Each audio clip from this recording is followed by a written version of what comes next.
Good morning, my favorite viewers. You all are most welcome to my class Syllabus Guidance. आज हम आपके लिए लेकर के आए हैं हाइब्रिडाइजेशन। ये है क्लास 11th के चैप्टर का एक टॉपिक। हाइब्रिडाइजेशन का मतलब होता है संकरण।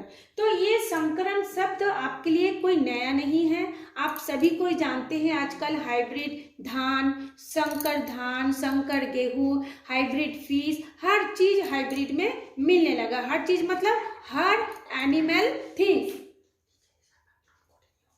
हर मतलब प्लांट, लिविंग थिंग्स है ना, हर लिविंग थिंग्स क्या हो गया आजकल हाइब्रिड में आने लगा है। तो ये हाइब्रिड का मतलब क्या है?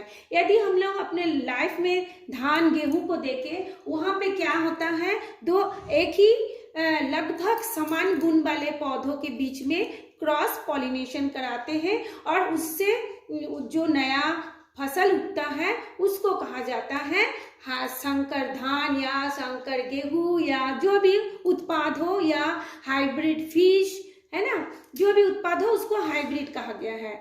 लेकिन तब हम लोग क्या समझ गए कि हाइब्रिड का मतलब होता है लगभग समान गुण वाले, समान ऊर्जा वाले दोनों को आपस में मिलाते हैं और एक नए प्रोडक्ट का निर्माण करते हैं। तो कुछ उसी तरह से मिलता जुलता आज हमारा टॉपिक है, जो उस शब्द से तो नहीं लेकिन उसका जो मतलब है, मीनिंग है, वैसे लगभग मिलता जुलता मीनिंग है। तो चलिए अब हम देखते हैं हमारे केमिस्ट्री में किस तरह से कक्षक आपस में ओवरलैपिंग करके, यानी आपस में मिल करके एक नई ऊर्जा, उसी मतलब नए कक्षक का निर्माण करते हैं, उसको कहा जाता है हाइब्रिडाइजेशन। तो हाइब्रिडाइजेशन में पहले क्या बोलते हैं, आपका डेफिनेशन देने से पहले इसका कुछ शर्त है। उस शर्त को हम लोग, उस कंडीशन को पहले हम लोग देखते हैं, उसके बाद हम उसका डेफिनेशन पे आएंगे। तो पहला शर्त क्या है हाइब्रिडाइजेशन का? किसी एक परमाणु के कक्षक भाग लेते हैं, है ना। तो हम लोग केमिस्ट्री में क्या पढ़ते हैं? अणु पढ़ते हैं, परमाणु पढ़ते हैं, यौगिक पढ़ते हैं, मिश्रण पढ़ते हैं। यही है हमारा जो यौगिक है वो सिंपल यौगिक होते हैं, सिंपल यौगिक हो सकते हैं या कॉम्प्लेक्स कंपाउंड हो सकते हैं। तो उसमें क्या होता है, परमाणु मिलकर के अणु बनता है ना। लेकिन क्या होता है, जब कक्षक भाग लेते हैं तब भी दो अलग अलग परमाणु के कक्षक भाग लेंगे और एक नया आणविक कक्षक का निर्माण करेंगे। जिस तरह से परमाणु मिलकर के अणु बनाते हैं, उसी तरह से दो अलग अलग परमाणु के कक्षक मिलकर के एक परमाणविक कक्षक मिलकर के आणविक कक्षक का निर्माण करते हैं। तो पहला शर्त हो गया, किसी एक परमाणु के कक्षक भाग लेते हैं। जैसे मान लीजिए यहाँ पे BeCl2 है, तो B एक परमाणु है, Cl एक अलग परमाणु है। तो B का मतलब बेरिलियम, Cl का मतलब क्लोरीन। तो इसमें देखिए दो अलग अलग परमाणु है, तो परमाणु भाग नहीं लेता, परमाणु के कक्षक भाग लेता है ना। अब ये कक्षक क्या है, हमने आपको पहले ही बताया है। कक्षक होता है S, P, D, F, ये चार कक्षक होते हैं। ये कहाँ पर रहते हैं?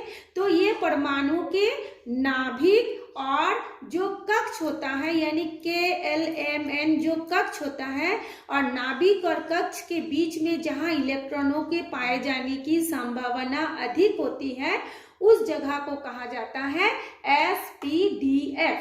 तो ये जो संकरण होते हैं, इसमें परमाणु के कक्षक भाग लेते हैं, है ना, इलेक्ट्रॉन भाग नहीं लेते हैं। पहले उसका कक्षक भाग लेगा, कक्षक के अंदर जो इलेक्ट्रॉन है वह भाग लेगा, ठीक है। तो इसमें देखिए दो परमाणु है, तो दोनों में से कोई एक परमाणु का ही कक्षक इसमें भाग लेता है, दोनों परमाणु का कक्षक भाग नहीं लेता, पहला शर्त। दूसरे शर्त हो गया, हाफ फील्ड या फुल फील्ड भरे हुए ऑर्बिटल भाग ले सकते हैं। ये देखिए हमने एक तो लिखा है 1s2 2s2। हम लोग जानते हैं S जो कक्षक होते हैं, ऑर्बिटल होते हैं, उसमें दो इलेक्ट्रॉन रहता है ज्यादा से ज्यादा, है ना। और यदि उसमें 2 इलेक्ट्रॉन है तो वो पूरा भरा हुआ है, वो फुल फिल्ड है। और 2 की जगह में यदि 1 रहता है तो क्या हो जाता है, हाफ फिल्ड होता है। इसी तरह से हम जानते हैं P में 6 इलेक्ट्रॉन होता है, यदि 6 है तो वो फुल फिल्ड है, और यदि एक एक करके है तो वो हाफ फिल्ड है। तो ये जो संकरण होगा, एक तो पहली बात इसमें परमाणु के एक परमाणु का कक्षक भाग लेगा, दूसरा है वही कक्षक भाग लेगा जो पूरी तरह से भरा हुआ होगा या आधा भरा हुआ होगा। थर्ड पॉइंट है, जितने कक्षक संकरण में भाग लेते हैं उतने ही संख्या में नए संकरित कक्षक बनाते हैं। देखिए हमने लिखा है ना, तीसरा शर्त दिया है, जितना कक्षक भाग लेगा, मान लीजिए यहाँ पे यदि एक कक्षक 2 कक्षक भाग लेता है तो उतने ही संख्या में नए कक्षक बनेंगे। यदि एक, इसका मतलब क्या है, S का 1 इलेक्ट्रॉन भाग लिया है ना, S कक्षक भाग लिया, P कक्षक भाग लिया, तो एक S और एक P मिलाकर के कितना हुआ, 2 हुआ ना। तो एक एक मिला करके 2 हुआ। तो इसका मतलब यही है, जितने कक्षक भाग लेते हैं उतनी ही संख्या में नए कक्षक बनते हैं। तो वो कक्षक कैसा होगा, संकरित होगा। संकरित कैसे होगा, जो एक दूसरे में समा जाएगा, ओवरलैपिंग कर लेगा। ठीक, फिफ्थ पॉइंट देखिए, संकरण के आधार पर अणुओं की शेप एंड बॉन्ड एंगल स्पष्ट होता है। संकरण कैसा होगा, है ना, तो संकरण के आधार पर ही अणुओं का आकृति कैसा होगा, क्या वो वर्गाकार होगा, क्या वो समतल होगा, क्या वो पेंटागोनल होगा, इसका शेप निर्भर करेगा। और उनके बीच में कोण कितना बनेगा वो डिपेंड करेगा। और उनके बीच में बॉन्ड कौन सा बनेगा, क्या सिग्मा बॉन्ड बनेगा, पाई बॉन्ड बनेगा, ये डिपेंड करता है ना। और 6th पॉइंट जो है, संकरण की क्रिया कक्षकों में होती है। संकरण की क्रिया कक्षकों में होती है, इलेक्ट्रॉन व परमाणु में नहीं होता। ये मैं पहले ही बताई थी कि संकरण जो होता है कक्षक में होता है, SPDF कक्षक में होता है ना, कि वो किसी भी परमाणु में, जैसे यहाँ पे बेरिलियम है, बेरिलियम के परमाणु से नहीं होगा उसका संकरण, उसका कक्षक में होगा, ना ही उसका इलेक्ट्रॉन में होगा, है ना। तो संकरण की क्रिया कक्षकों में होती है, ना तो इलेक्ट्रॉन में होती है, ना ही परमाणु में होता है। ठीक, ये था हमारा इसका शर्त। ये शर्त यदि आप लोग ध्यान दे देंगे, उसके बाद इस शर्त को ऐसे हम लोग जैसे हमने बताया ऐसे देख देख के समझ जाएंगे, तो आपका ये परिभाषा और इसका जो प्रकार है वो अपने आप आपको समझ में आ जाएगा। अब देखते हैं हमारे ये संकरण कितने प्रकार के होते हैं। तो देखिए पहले sp, sp2, sp3, sp3d और sp3d2। अच्छा, इसमें मैंने आपको एक चीज और बताया था, भाग लेने वाले कक्षकों की ऊर्जा लगभग समान होनी चाहिए, ये एक पॉइंट था। तो इसका मतलब क्या है, हम जानते हैं 4 कक्षक होता है, S, P, D, F। आप बोले हैं इनकी ऊर्जा लगभग समान होनी चाहिए, मतलब एकदम से समान नहीं, मिलता जुलता होना चाहिए। तो किसके साथ किसको मिलेगा, मान लीजिए S के बगल में P है तो S P से थोड़ा सा मिलता जुलता रहेगा, P के बगल में D है तो P D में थोड़ा मिलता जुलता रहेगा, D के साइड में F है तो D F में मिलता जुलता रहेगा। लेकिन इसका मतलब ये नहीं कि S के साथ और F का एकदम से मिलता जुलता रहेगा, वो बिल्कुल अलग होगा। थोड़ा थोड़ा एक दूसरे के पास पास रहने वालों को थोड़ा थोड़ा मिलता जुलता है। जैसे आप लोग देखे होंगे, जो कोई भी जो बॉर्डर में रहते हैं, चाहे वो स्टेट लेवल का बॉर्डर हो या फिर डिस्ट्रिक्ट लेवल का बॉर्डर हो, बॉर्डर में रहने वाले लोगों को दोनों जिले का या दोनों स्टेट का क्या होता है, स्वभाव या खान पान या अपना बोल चाल की भाषा लगभग थोड़ा थोड़ा मिलता जुलता है। तो इसी तरह से S के बगल में P है तो उन दोनों में मिलता है, P के बगल में D है तो उन दोनों का जो ऊर्जा होती है, उन दोनों का जो लक्षण होती है, थोड़ा बहुत मिलता जुलता उनकी ऊर्जा होती है। ठीक है, अब हम लोग इसका जो प्रकार है, प्रकार को देख लेते हैं। पहले हमने SP क्या है एक ठो को समझा देते हैं, यदि आप इसको समझ जाएंगे तो बाकी को भी आप अपने से बना सकते हैं। तो चलिए अब हम sp को देखते हैं, इसका जो टाइप है sp कैसा होता है। तो देखिए इसमें हमने पहले एक एग्जांपल लिए थे BeCl2, तो उसमें हमको किसी भी एक परमाणु का देखना है। मान लेते हैं हम बेरिलियम का देखते हैं, है ना। तो सबसे पहले हम क्या देखेंगे, बेरिलियम का एटॉमिक नंबर, परमाणु क्रमांक। तो बेरिलियम का परमाणु क्रमांक कितना होती है, इसमें 4 होता है ना। इसका कितना होता है, इसका होता है 4। तो 1s2 और ये 2s2, ये 4 होता है तो 1s2 2s2 हो गया, ये 2 2 4 हो गया। अब ये जो क्लोरीन का होता है, ये जो क्लोरीन परमाणु कितना है 2, तो एक क्लोरीन का होता है 17, तो 1s2 2s2 2p6 3s2 3p5। ये देखिए 5 में क्या है, p में कितना है 5 इलेक्ट्रॉन है, p में होना कितना चाहिए 6 है, कितना 5, यानी उसको 1 इलेक्ट्रॉनों की कमी है। तो एक क्लोरीन का 1 इलेक्ट्रॉन की कमी है, उसी तरह से दूसरे क्लोरीन का भी 1 इलेक्ट्रॉनों की कमी होगी, यानी BeCl2 बनने के लिए ये जो क्लोरीन परमाणु है वो बेरिलियम से 2 इलेक्ट्रॉन को साझा करेगा, है ना।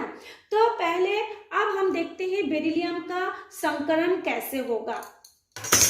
यहाँ पर भी 5 लिखा है, यहाँ पर भी होगा आपका 4, है ना। तो 1s2 ये 2s2 हो गया, ठीक। तो हमने देखिए शुरू में क्या होता है, मूल अवस्था में उसका इलेक्ट्रॉनिक विन्यास के यदि मूल अवस्था में देखते हैं तो s में 1s में 2, 2s में 2, p इसका पूरी तरह से खाली है, यह है उसकी मूल अवस्था, है ना। लेकिन जब वो उत्तेजित अवस्था में चले जाते हैं, जब वो एक्साइटेड स्टेट में, यहाँ पे लिख दीजिए उत्तेजित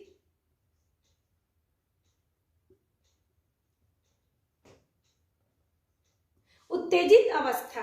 उत्तेजित अवस्था का मतलब क्या है, जैसे कभी धूप में रहेगा, उसको हम गर्म कर दिए, या उसको ऐसा कोई परिवेश मिला, ऐसा कोई एनवायरनमेंट मिला जो अंदर ही अंदर उसके अंदर हलचल होने लगा, तो वो होता है उसका उत्तेजित अवस्था। जैसे हमको कोई कुछ बुरा भला कहता है तो हम गुस्सा जाते हैं, वो भी होता है उत्तेजित अवस्था। तो इसी तरह से जब ये बेरिलियम में उत्तेजित अवस्था होता है तो उसका क्या होता है, 1s से जो 1s में 2 इलेक्ट्रॉन रहता ही है क्योंकि ये अंदर वाला कक्षक है। बाहर के जो 2s है, 2s में 2 इलेक्ट्रॉन में से 1 इलेक्ट्रॉन जंप करके p में आ जाता है। जैसे हम लोग जब गुस्सा जाते हैं, हमारा कान गर्म हो जाता है, शरीर गर्म हो जाता है, हम क्रोध से तिलमिला उठते हैं, उसी तरह से इनका भी 1 इलेक्ट्रॉन जो होता है 2s से जंप करके p कक्षक में चला जाता है। क्यों जाता है, क्योंकि दोनों की ऊर्जा लगभग समान होती है ना। समान ऊर्जा होने के कारण वो गुस्से से यहाँ से वहां चला गया, ठीक। अब क्या होता है, जब वो वहां से यहाँ चला आया तो उसके पास ये भी अयुग्मित इलेक्ट्रॉन हो गया, यानी इनके पास 2 होना चाहिए था, 1 हो गया। इनके पास भी p में भी 2 होना चाहिए था, px py pz, तो px में 2 होना चाहिए था तो 1 हो गया। अब वो गुस्सा से तो अलग अलग तो हो गया, अब क्या करेंगे, अब तो वो स्वतंत्र अवस्था में नहीं रह सकता, है ना। तब वो क्या करते हैं, ये जो क्लोरीन देखता है, अरे मेरे पास भी 1 इलेक्ट्रॉनों की कमी है, और इनके पास, ये भी सोचता है मैं भी अब तो ऐसा अवस्था में आ गया हूँ, अब क्या करूँ, क्यों ना हम क्लोरीन के साथ 1 इलेक्ट्रॉनों का साझा कर ले, ओवरलैपिंग कर ले, है ना। तो हमारा भी ये बढ़ जाएगा, और क्लोरीन सोचता है हमारा भी जो 1 क्लोरीन के 1 इलेक्ट्रॉनों की कमी है वो भी हमारा p कक्षक क्या हो जाएगा, बढ़ जाएगा। क्योंकि अगर बढ़ जाएगा तो हम स्थायी रूप से बन जाएंगे, हमको फिर कोई चिंता नहीं रहेगा। जैसे आप लोग घर दूरस्थायी बना लेते हैं तो कहाँ रहेंगे, कहाँ जाएंगे, ये आपकी चिंता नहीं रहती है, ऐसे इनको भी चिंता नहीं होता है। उस परिस्थिति में क्या होता है, देखिए ये जो 2s का 1 इलेक्ट्रॉन और 2p का 1 इलेक्ट्रॉन है, ये क्या करते हैं, क्लोरीन के 1 इलेक्ट्रॉन है। देखिए इसमें मैंने देखिए एक को रेड इंक से, एक को ब्लैक इंक से दर्शाया है। तो क्लोरीन का 1 इलेक्ट्रॉन आके इसके साथ क्या करते हैं, साझा करते हैं। साझा कैसे करते हैं, एक दूसरे के साथ ओवरलैपिंग करते हैं, अतिव्यापन। अतिव्यापन क्या होता है, अतिव्यापन का मतलब होता है एक दूसरे के अंदर थोड़ी मात्रा में घुस जाना, समा जाना, है ना। जैसे मान लीजिए ये हमारा हाथ है, ये दोनों ऐसे पास आएंगे थोड़ा सा हिस्सा एक दूसरे में ऐसे करके समा जाएंगे, उसको बोलेंगे ओवरलैपिंग। तो देखिए क्लोरीन का एक इलेक्ट्रॉन आके इसके साथ ओवरलैपिंग किया और इसका भी ये ओवरलैपिंग किया। लेकिन एक चीज देखिए, जब वो S से P में आ गया है ना, तो उसमें क्या क्या हो गया, sp संकरण होगा, है ना। जैसे ये P आ गया यहाँ पर भी, तो S और P, S भी भाग ले रहा है, P भी भाग ले रहा है, इसलिए इसको कहा जा रहा है sp संकरण, sp हाइब्रिडाइजेशन। अब क्या हो गया, बेरिलियम तो पहले से ही था, क्लोरीन के 2 आ गए, इसलिए इस अणु का सूत्र क्या हो गया, BeCl2, यानी एक बेरिलियम के साथ 2 क्लोरीन परमाणु जुड़ा हुआ है ना। अब देखिए इसको हम लोग कैसे ओवरलैपिंग हो रहा है। देखिए एक क्लोरीन का थोड़ा सा हिस्सा, ये जैसे मान लीजिए बीज वाला क्या है, बेरिलियम है ना। तो बेरिलियम में क्या हो गया, क्लोरीन का कुछ हिस्सा इसके अंदर देखिए घुस गया है, ये देखिए हमने दिखाया घुस गया। इस क्लोरीन का भी कुछ हिस्सा इसमें घुस गया है, हमने दिखाया। और ओवरलैपिंग में ये जो लोब बना है, एक तरफ पॉजिटिव लोब होता है, एक तरफ नेगेटिव एंड, इसका भी पॉजिटिव और ये नेगेटिव एंड है। इस तरह से सीधा रेखा में ऐसे स्केल जैसे सीधा दिख रहा है, वैसे एक दूसरे के साथ दोनों में जुड़ गया। जैसे मान लीजिए हम लोग हाथ फैला के खड़े हुए हैं, कोई दूसरा बच्चा आया हमारे हाथ को पकड़ लिए, हम लोग खेल खेल में खेलते हैं, वैसे आके उन लोग एक दूसरे के साथ थोड़ी मात्रा में ओवरलैपिंग कर लिए। और जिस जगह में ओवरलैपिंग करते हैं उनके बीच में एक बॉन्ड बनता है। बॉन्ड का मतलब क्या है कि इस इलेक्ट्रॉन पर क्लोरीन का भी अधिकार रहेगा और इस इलेक्ट्रॉन पर बेरिलियम का भी अधिकार रहेगा। ये उन दोनों के बीच में एक ट्रीटी होता है, संधि होता है, बॉन्ड बनता है। तो ये देखिए सिग्मा बॉन्ड बन गया। ठीक, अब ये दिखा रहा है, अब इसको देखिए, अब देखने के बाद ये दिखा रहा है कि इनकी गुण क्या होगी। ये जैसे हमने sp को बताया ना, तो इनका गुण कैसा होगा, इसका गुण को हम देखते हैं। इसको थोड़ा सा मैं अब आपको और क्लियर करके बता रही हूँ। हाँ, अब इसका गुण देखते हैं, इसका गुण कैसा होगा। सबसे पहले तो हम इनकी संरचना देखते हैं कि इनकी संरचना कैसी है। तो देखिए इनकी संरचना ऐसे बनता है, सीधा, ऐसे सीधा संरचना, एक लाइन जैसा बनता है, जैसे एक सीधी सी लाइन खड़ी होते हैं वैसे लाइन बनता है। ये देखिए, ये हो गया इसकी संरचना, ये क्लोरीन बीच में बेरिलियम है ना। फिर इसका बॉन्ड एंगल कितना होगा, जब ऐसे सीधा लकीर होता है तो उनके बीच में हम जानते हैं 180 अंश का होता है, 180 डिग्री का बॉन्ड एंगल बनता है। इसका शेप क्या होगा, ज्यामितीय आकृति क्या होगा, रैखिक होगा, यानी सीधी रेखा जैसा, तो इसको कहा जाता है लीनियर। ठीक, अब इसकी प्रकृति क्या होगी, प्रकृति मतलब कि उसकी हम लोग बोलते हैं ना, वो लड़का है उसका नेचर ही ऐसा है, वो जो मधु है उसकी नेचर ही ऐसा है। तो इन लोगों का भी अलग अलग प्रकृति होती है। तो इसमें S भी भाग लिया है, देखिए S में एक था और P में एक था, दोनों ही आधा आधा अपना अंशदार हिस्सा जुड़े हुए हैं, इसलिए S का भी 50% रहेगा, P भी 50% रहेगा, क्योंकि दोनों का ही एक एक इलेक्ट्रॉन भाग लिया है। मतलब S का भी एक इलेक्ट्रॉन था, P में भी एक इलेक्ट्रॉन था, इसलिए दोनों कक्षक भी भाग लिया है, बड़ा समान भागीदार है, इसलिए इनकी प्रकृति क्या होगी, 50-50% होगी, है ना। तो इसमें देखिए, इसमें एक S, अच्छा इतना हो गया। ठीक, इतना होने के बाद इसका अब यदि हम लोग वो देखेंगे, क्या बोलते हैं कि इसका यदि हम परिभाषा बोले कि sp ऑर्बिटल क्या है या sp क्या है, तो अब हम लोग क्या बोलेंगे, जब एक s व एक p ऑर्बिटल, जब एक s यहाँ पे लिख देते हैं एवं, जब एक s एवं एक p ऑर्बिटल ओवरलैपिंग करके, है ना, दो कैसे हुआ, यहाँ का एक s और एक p, तो एक और एक मिला के कितना हुआ, 2, तो 2 ही लोग भाग लिए हैं और 2 ही ऑर्बिटल नया बना। तो एक s और एक p ऑर्बिटल ओवरलैपिंग करके 2 नए ऑर्बिटल या कक्षक बनाए हैं, अतः इसे sp संकरण या हाइब्रिडाइजेशन कहा जाता है। इतना समझाने के बाद चलिए अब हम आपको समझाते हैं इसका डेफिनेशन क्या होगा। लेकिन जब एग्जाम में आएगा पहले आपको डेफिनेशन ही लिखना पड़ेगा, उसकी परिभाषा देनी पड़ेगी। लेकिन यदि मैं अभी पहले परिभाषा बताती तो आपको समझ में नहीं आता। चलिए अब हम उसका डेफिनेशन देखते हैं। तो ये जो प्रक्रिया हुई ये घटना था, है ना, शुरू से लेकर अंत तक। तो हम बोलेंगे वह घटना जिसमें किसी परमाणु के लगभग समान ऊर्जा वाले, लगभग मतलब ये sp_df समान ऊर्जा वाले कक्षक, ये सब कक्षक है, आपस में मिलकर उतने ही संख्या में समान आकृति तथा समान ऊर्जा वाले नए कक्षक बनाते हैं, उसे ही संकरण कहलाती है। तो ये देखिए इसमें किसी परमाणु, इसमें हमने लिया था बेरिलियम परमाणु, समान ऊर्जा किसका था, s और p लगभग समान ऊर्जा वाले। कितने कक्षक भाग लिए थे, 1 और 2 कक्षक भाग लिए, मिलकर उतने ही संख्या में, मतलब 2 ही संख्या में s और p मिला के कितना हुआ, 2 हुआ ना, 2 उतने ही संख्या में समान आकृति के तथा समान ऊर्जा वाले, sp लगभग समान ऊर्जा वाले हैं, नए कक्षक बनाते हैं, संकरण कहलाती है। ये था इसका परिभाषा। तो चलिए अब हम इसका बाकी प्रकार के बारे में बताते हैं और क्या क्या प्रकार है। तो ये sp हो गया, इसके बाद आएगा आपका sp2, sp3, sp3d और ये आपका एक ठो आएगा sp3d2। तो sp2 क्या है, इसमें भी आप परिभाषा दे सकते हैं, एक s तथा 2 p कक्षक भाग लेते हैं। जैसे यहाँ पे आपका एक s और एक p भाग लिया, यहाँ पे एक s और 3 p भाग लेगा। जैसे यहाँ पे देखिए 2 p खाली है ना, तो इसमें भी इसकी इलेक्ट्रॉन जंप करके इसमें आ जाएगा।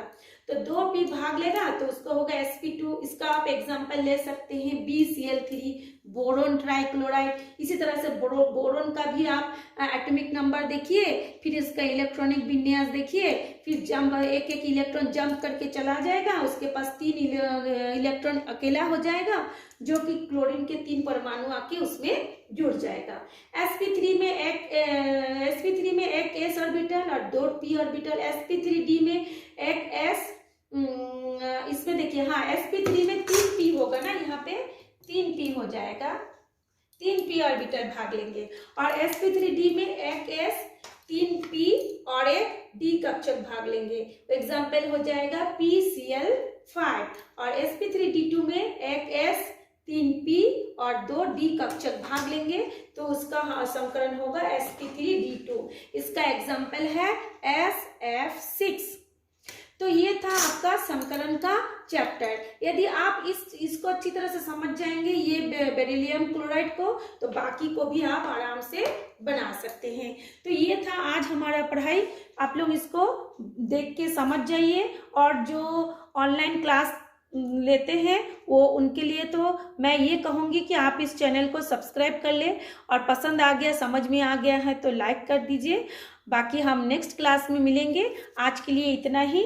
Thank you.